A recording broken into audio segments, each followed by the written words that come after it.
ಅಂತಿಮವಾಗಿ ಇದೊಂದು ಈ ಮಾಧ್ಯಮದ ಮೂಲಕ ಸರ್ಕಾರಕ್ಕೆ ಇನ್ನು 15 ದಿವಸದ ಒಳಗಡೆ ಅವರಿಗೆ ರಿಹ್ಯಾಬಿಲಿಟೇಷನ್ ಮಾಡಬೇಕು ಅಂತ ಮನವಿ ಮಾಡ್ಕೊಳ್ಳೋಕ್ಕೆ ನಾವೆಲ್ಲರೂ ಇಲ್ಲಿ ಇದ್ದೀವಿ.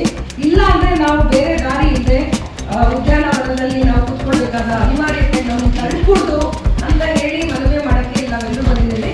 ಮೊದಲನೇದಾಗಿ ಇಲ್ಲಿ ನಮ್ಮ ಸಂಘಟನೆಯ ಪ್ರತಿನಿಧಿಗಳಿದ್ದಾರೆ, ಸಮುದಾಯದ ಪ್ರತಿನಿಧಿಗಳಿದ್ದಾರೆ. ಪ್ರಪ್ರಥಮವಾಗಿ ಮುನಿಯಜ್ಜನಪ್ಪ ಅವರು ನಮ್ಮ ಪ್ರಜಾಕವಿ ಮೋಚರಾಜರವಳಿ ಅದರ ಭಾಗವಾಗಿ ಮಾತಾಡ್ತಾರೆ.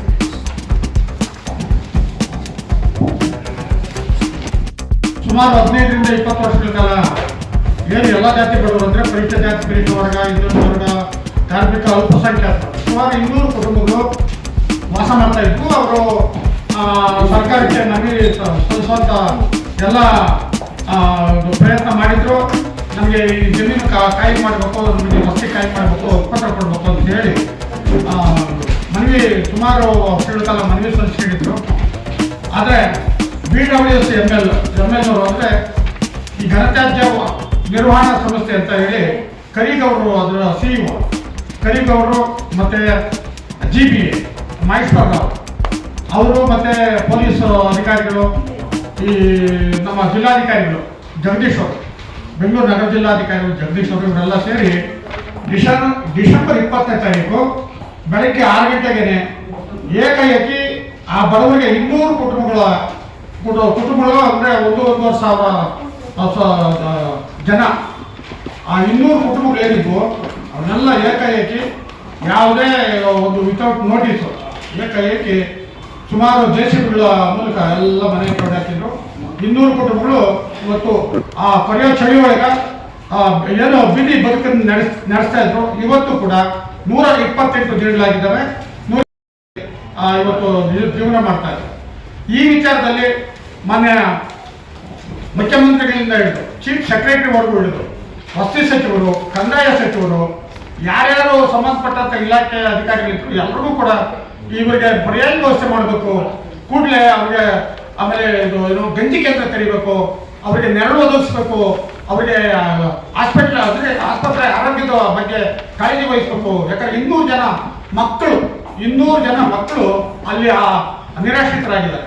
ಅವರೆಲ್ಲ ಸೇರಿ ಹೆಂಗಸರು ಮಕ್ಕಳು ಎಲ್ಲ ಸೇರಿ ಸುಮಾರು ಒಂದು ಇವರಿಗೆಲ್ಲ ಆರೋಗ್ಯ ಶಿಬಿರ ಏರ್ಪಡಿಸ್ಬೇಕು ಅಂತ ಹೇಳಿ ನಾವು ಮನವಿ ಮಾಡಿದ್ವಿ. ಆದರೂ ಕೂಡ ಯಾವುದೇ ಸರ್ಕಾರ ಯಾವುದೇ ಯೂನಿಟ್ನಲ್ಲಿ ಯಾವುದೇ ಕ್ರಮ ತಗೊಂಡಿಲ್ಲ. ಜೊತೆಲಿ ಅವರಿಗೆ ಕುಡಿಯೋ ನೀರು ಕೂಡ ನಾವು ಒದಗಿಸಲಾರದಂಥ ಪರಿಸ್ಥಿತಿ ನಿರ್ಮಾಣ ಆಯಿತು. ಆ ವಸತಿ ಸಚಿವರು ಏನು ನಾವು ಬೇಡಿಕೆ ಇಟ್ಟಿದ್ವಿ.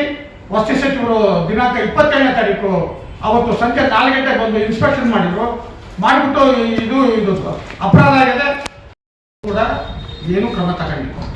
ಲೋಕಲ್ ಶಾಸಕರು ಅಂದರೆ ಬ್ಯಾಟರಾಯನಪುರ ವಿಧಾನಸಭಾ ಕ್ಷೇತ್ರದ MLA ಮತ್ತು ಇವತ್ತು ಕಂದಾಯ ಮಂತ್ರಿಗಳು ಅವರು ಕೂಡ ಯಾವುದೇ ಕಾಳಜಿ ವಹಿಸಿಲ್ಲ.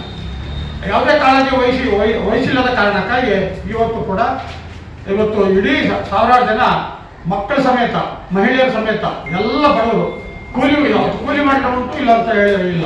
ಆ ಥರದ ಪರಿಸ್ಥಿತಿ ನಿರ್ಮಾಣ ಆಗಿದೆ. ಅವ್ರು ಯಾರಿಗೂ ಕೂಡ ಸರ್ಕಾರ ಏನು ಕೊಟ್ಟಂತ ಭರವಸೆ ಈಡೇರಿಸಿಲ್ಲ. ಅದಕ್ಕೋಸ್ಕರ ನಾವು ಒಂದು ತೀರ್ಮಾನ ಬಂದಿದ್ದೀವಿ. ಕೋಗಿಲ್ ಲೇಔಟ್ ಸ್ಲಮ್ ನಿವಾಸಿಗಳ ಹೋರಾಟ ಸಮಿತಿ, ದುಡಿಯೋ ಜನಪರ ವೇದಿಕೆ, ಬೇರೆ ಬೇರೆ ಇತರೆ ಜನಪರ ಸಂಘಟನೆಗಳು ಎಲ್ಲರೂ ಕೂಡ ಇವತ್ತು 2 ವಾರಗಳ ಕಾಲ ಗಡುವು ಕೊಟ್ಟು ಸರ್ಕಾರ ಗಡುವು ಕೊಡ್ತಾ ಇದ್ದೀವಿ. 2 ವಾರದ ಒಳಗಡೆ ಅವರಿಗೆ ಪರ್ಯಾಯ ವ್ಯವಸ್ಥೆ ಮಾಡಲಿಲ್ಲ ಅಂದರೆ, ಪುನರ್ವಸತಿ ಕಲ್ಪಿಸಿಲ್ಲ ಅಂತ ಹೇಳಿದ್ರೆ ನಾವು ಸರ್ಕಾರದ ವಿರುದ್ಧ ಅಹೋರಾತ್ರಿ ಧರಣಿ ಮಾಡಲಿಕ್ಕೆ ನಾವು ಬದಲಾಗಿದ್ದೀವಿ ಅಂತ ಹೇಳ್ತಾ ನನ್ನ ಮಾತು ಮುಗಿಸ್ತೀನಿ. ಶ್ರೀಮತಿ ಇಡೀ ರಾಜ್ಯ ಅಲ್ಲ ಡೆಲ್ಲಿವರೆಗೂ ಕೂಡ ಸುದ್ದಿಯಾದಂತ ಘಟನೆ.